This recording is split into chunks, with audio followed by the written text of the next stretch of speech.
खरं तर ह्या सिनेमाचं नाव आहे धाप.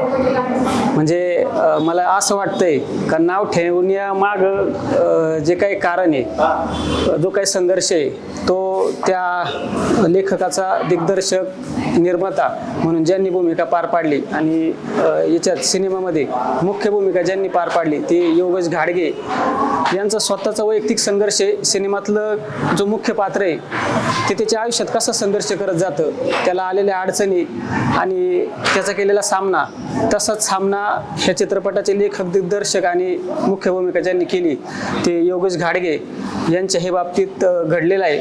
आणि खऱ्या अर्थानं धाप त्याच वेळेस लागते ज्यावेळेस माणसाकडे काही नसतं आणि माणूस खूप मोठा संघर्ष करतो.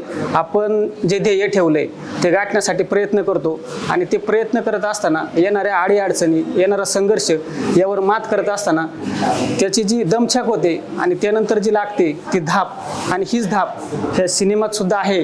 आणि या सिनेमाचे लेखक दिग्दर्शक जे आहेत योगेश घाडगे यांच्या आयुष्यात सुद्धा आहे. ह्या सिनेमाला मी खूप साऱ्या शुभेच्छा देतो. धन्यवाद.